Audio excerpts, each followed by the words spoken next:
নিরামিষের দিন ডালের বড়া ভেজে কুমড়োর যদি এইভাবে তরকারি করে নেওয়া যায়, খাওয়াটা বেশ জমে যাবে। এই জন্য কুমড়োগুলোকে আমি ডুমো ডুমো করে কেটে নিয়েছি। এখানে 50 গ্রামের মতো মটর ডাল ভিজিয়ে দিয়েছিলাম, তাকে মিক্সিতে পেস্ট করে হলুদ, লবণ আর কাঁচা লঙ্কা একসাথে পেস্ট করে নিয়েছি।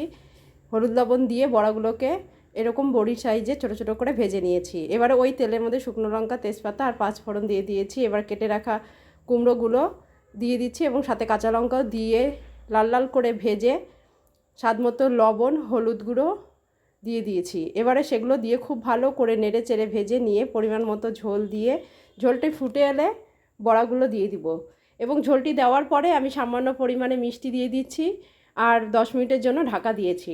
10 মিনিট পরে ঢাকাটি তুলে এবারে আমি বড়া ভাজাগুলো দিয়ে আর একটু নেড়ে চেড়ে ফুটিয়ে একটি পাত্রের মধ্যে নামিয়ে গরম গরম ভাতের সাথে আমি পরিবেশন করছি।